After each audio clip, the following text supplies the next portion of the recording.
kumusta ka? Sa panahong ngayon, grabe, parang ang daming ingay, 'di ba?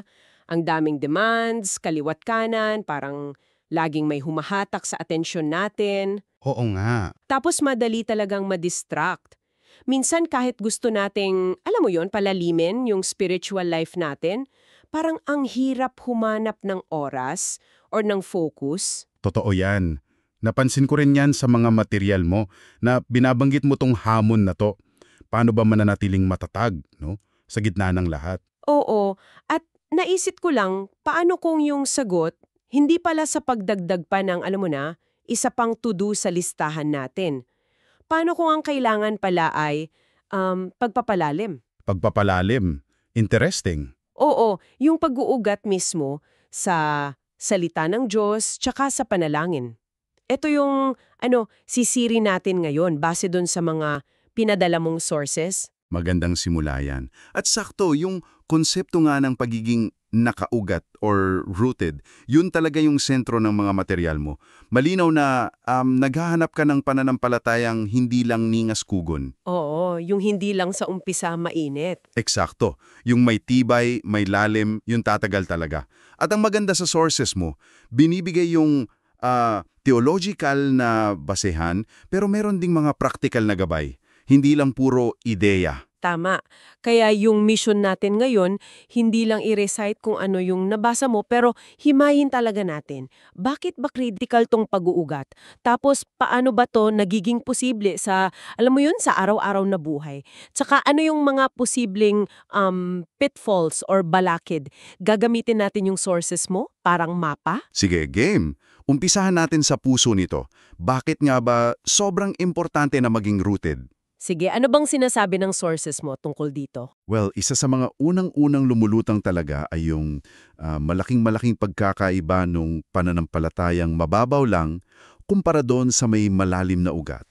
Oo.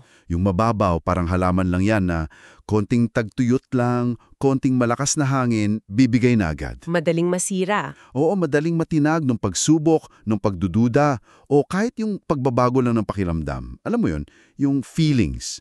May panganib talaga na manghina or worse, mamatay ang pananampalataya kung walang matibay na koneksyon. Nabasa ko rin yan. May warning pa nga siya isa sa mga sources mo laban dun sa tinatawag niyang performative spirituality. Yung parang... Yung pakitang tao lang? Oo, parang ganun. Mas focus sa labas, sa mga ginagawa, kesa dun sa tunay na nangyayari sa loob. Parang checklist lang na, okay, nagawa ko na to. At dito daw madalas tayo magkamali eh. Saan? Sa paghahanap ng paglago. Oo. Akala natin manggagaling sa mga bagong programa, sa mga seminar o sa mga sikratong technique. Naku, tama. Pero ang tindi ng argumento ng mga material mo, hindi bagong pamamaraan ng kailangan, kundi pagbabalik loob, pagbabalik at pagpapalalim dun sa pundasyon mismo. Sa salita at panalangin. Yun nga, at hindi lang sila basta spiritual disciplines na parang obligasyon lang. Dapat tingnan sila bilang mga daluyan ng relasyon, paraan para kumonekta ng mas malalim sa Diyos. Nagustuhan ko rin yung mga imahe na ginamit sa Biblia na binanggit din sa sources mo. Ang ganda yung puno sa tabi ng bati sa awit 1. Oo, laging sariwa. Oo, laging buhay, laging namumunga. Bakit? Kasi direkta siyang nakakakuha ng sustansya. Tapos yung kay Jesus sa Juan 15, yung puno ng ubas at mga sanga. Napakalinaw nun. Oo, na yung bunga hindi galing sa sariling sikap ng sanga. Resulta lang yon ng pananatili niyang nakakabit sa puno. Kung wala yung koneksyon, wala ring bunga. Meron pa. Yung sa Colossus 2, di ba? Paalala na dapat tayong magpatuloy na mamuhay kay Kristo Jesus na nakaugat sa Kanya. Tsaka sa Efeso 3, yung dalangin na nawa tayo'y makaugat at matatag sa pag-ibig. Grabe yung mga imahe na yan. Ano ba yung common thread? Ano yung tinuturo nila sa atin? Well, unang-una, malinaw na pagkilala na yung buhay espiritual natin, yung katatagan natin, hindi galing sa sarili nating galing o lakas. Hindi self-made. Hindi. Galing sa pagsandig sa pagdepende natin sa Diyos. Siya yung source. Period. Okay. Ano pa? Panalawa, nauuna yung ugat bago yung bunga. Mahalaga to. Ibig sabihin, yung tunay na pagbabago, yung paglago, nagsisimula sa hindi nakikita. Sa loob muna. Oo, sa kalooban, sa puso, sa isip, bago pa yan mamukadkad sa labas, sa kilos, sa salita, hindi mo mapipilit yung bunga kung wala namang ugat na malalim. Makes sense. Yung pangatlo. At pangatlo, yung mga ugat na to, sila yung nagpapatatag sa atin pag may bagyo. Yung mga pagsubok, kabiguan, pagdurusa. Hindi ibig sabing hindi na tayo masasaktan. Hindi. Masasaktan pa rin, maaapektuhan, pero may pinanghawakan ka. May nagbibigay sa iyo ng tibay para hindi ka tuluyang bumagsak. At dito mo makikita, ayon sa sources mo, na yung pananampalatayang nakaugat, hindi lang siya a lifestyle choice. Hindi lang siyang part ng buhay. O hindi lang isang aspeto, ito ay pagbabago mismo ng pagkakakilanlan. Identity transformation. Nagiging mga tao tayo na ang buhay mismo ay nakatanim at kumukuha ng sustansya mula sa Diyos. Grabe yon. Okay, ang ilinaw nung bakit, ang bigat pala talaga ng kahalagahan nun. Ngayon, punta tayo dun sa dalawang haligi, salita at panalangin. Sabi sa isang source mo, parang dalawang mukha ng isang ugat. Paano ba sila nagtutulungan? Magandang tanong yan. Kasi magkaiba yung function nila, pero hindi talaga sila pwedeng paghiwalayin kung gusto mo ng malusog na ugat. Isipin mo yung kasulatan, yung salita ng Diyos, parang siya yung blueprint. Blueprint? Paanong blueprint? Yung arkitektura ng ugat. Siya yung nagbibigay ng revelation. Sino ba ang Diyos? Sino ba ako? Ano yung plano niya? Siya yung nagbibigay ng kwento na humuhubog sa pananaw natin. At siya rin yung nagbibigay ng grammar, ng wika para maintindihan natin ang Diyos at makipag-usap sa Kanya. Okay, so kung ang kasulatan, ang structure, ano naman yung panalangin? Ang panalangin naman, parang siya yung mismong katas. Yung sap na dumadaloy dun sa mga ugat na yon. Yung nagbibigay buhay. Yun, siya yung nagbibigay buhay dun sa structure. Sa panalangin kasi, personal nating nararanasan, tinutugunan yung Diyos na pinapakilala ng kasulatan. Ito yung space kung saan natin parang hinihinga yung salita. Ginagawa nating personal na usapan yung nababasa natin. Tapos pabalik din. Oo, pabalik. Yung kasulatan naman, siya yung nagbibigay ng laman, ng direksyon at ng wika sa mga panalangin natin. Para hindi lang tayo basta humihingi o nagsasalita sa hangin. So, parang feedback loop sila? Tama, eksakto. Isang dynamikong siklo. Salita informs prayer, prayer gives life and application sa salita. At hindi dapat kalimutan, binanggit din to sa sources mo, yung crucial role ng banal na espiritu. Oo. Paano siya pumapasok dyan? So yung nagbibigay liwanag sa pagbabasa natin. Para hindi lang letra, kundi buhay na salita talaga. At siya rin yung tumutulong sa atin manalangin, lalo na pag di natin alam sasabihin. Siya yung parang connector, no, nung dalawa. Okay, gets ko na. Ang ganda ng synergy nila. So, kitang-kita natin gaano kahalaga yung pag-uugat at paano nagtutulungan yung salita at panalangin.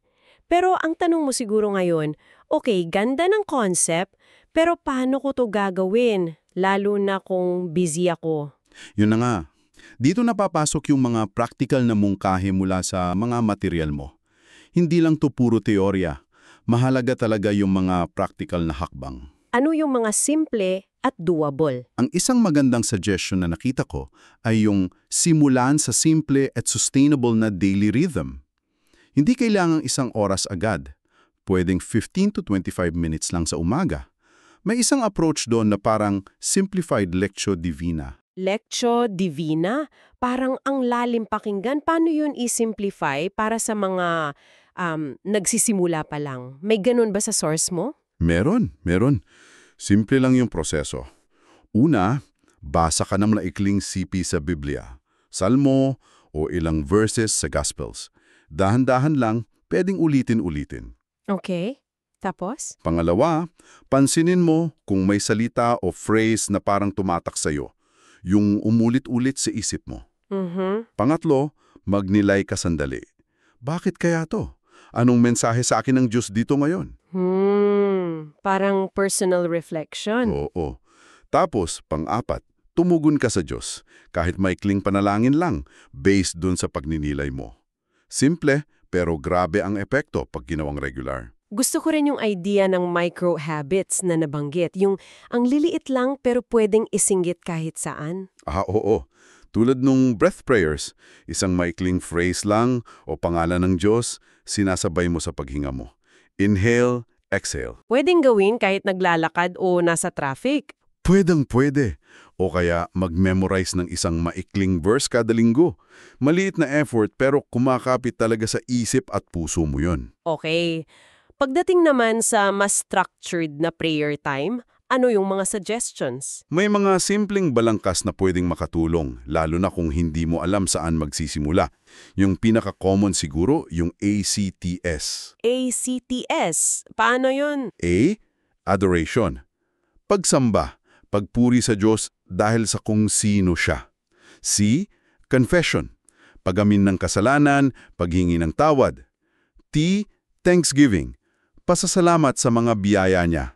S. Supplication. Paglapit ng mga kailangan natin, pati ng iba. May suggestion ba kung paano hahatiin yung oras dito? Baka kasi maubos sa isang letter lang.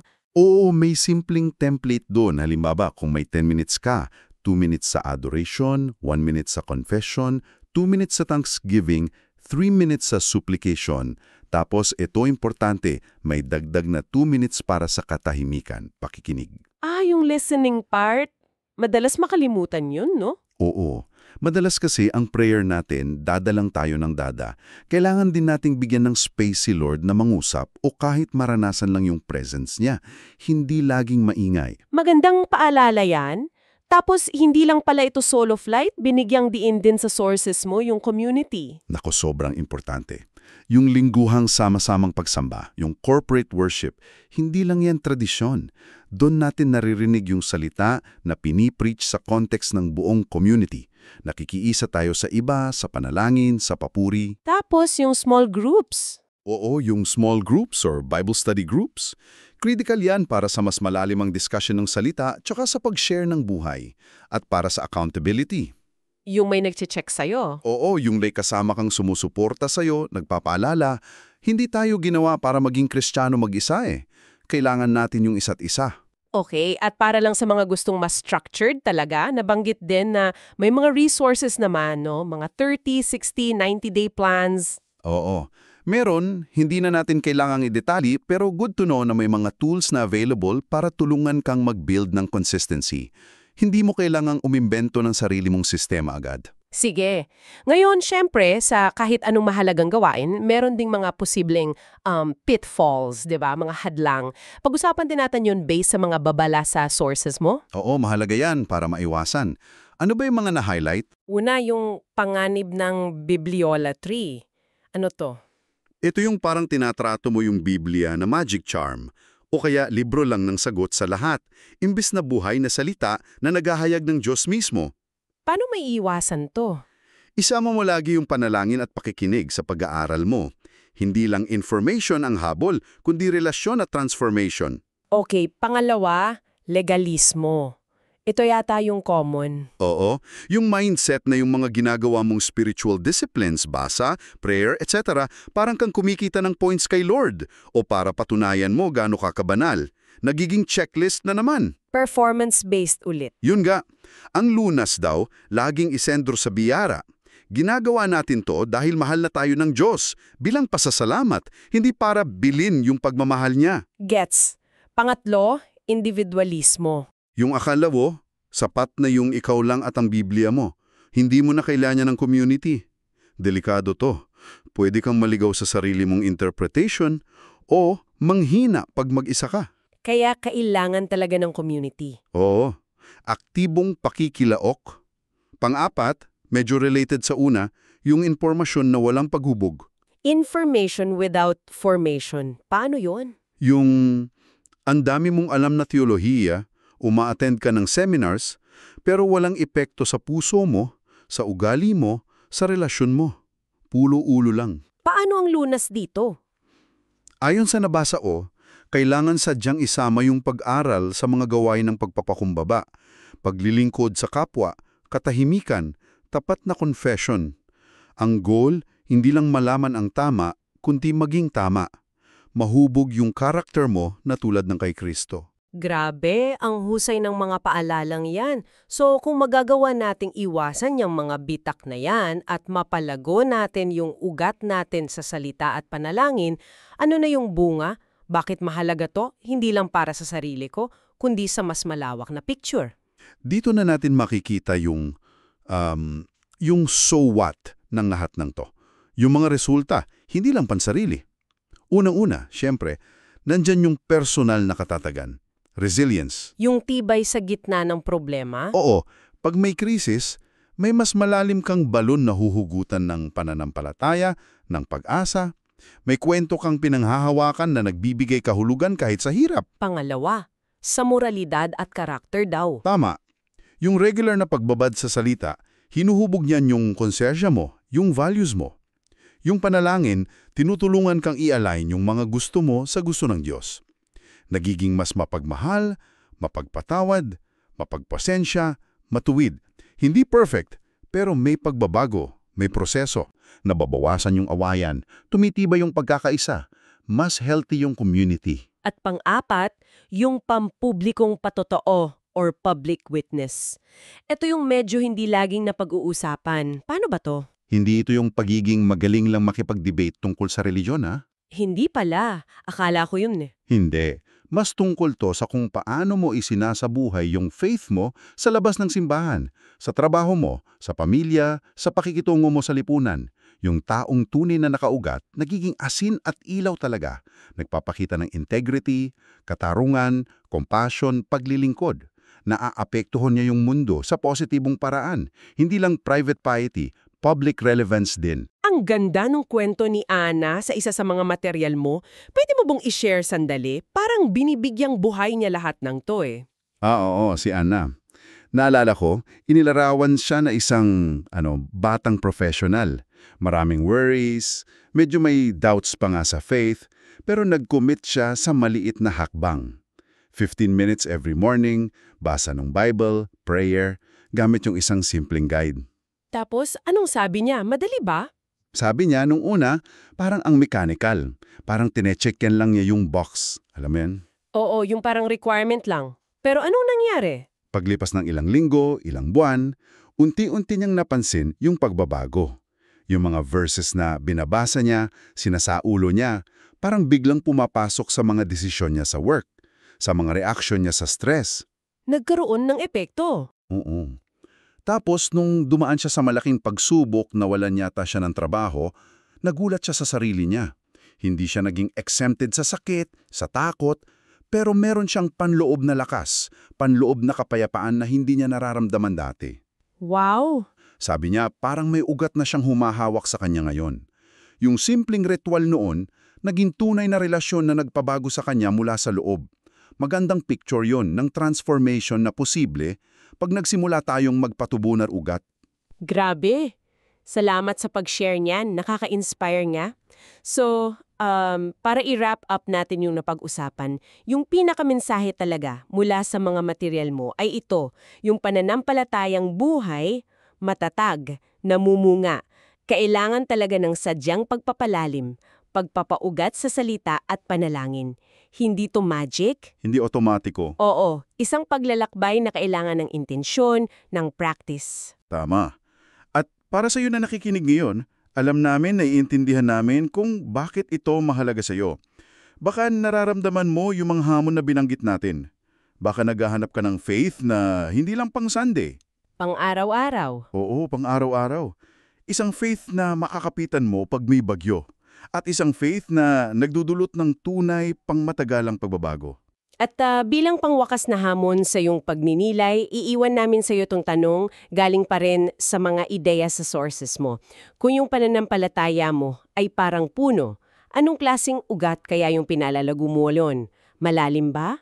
Malawak? O baka medyo mababaw pa? At kasunod nun, anong uri ng bunga ang gusto mong makita sa buhay mo? Sa mga relasyon mo? Sa pakikitungo mo sa mundo? Dahil sa mga ugat na yan. O baka isang masimpleng tanong para makapagsimula ka.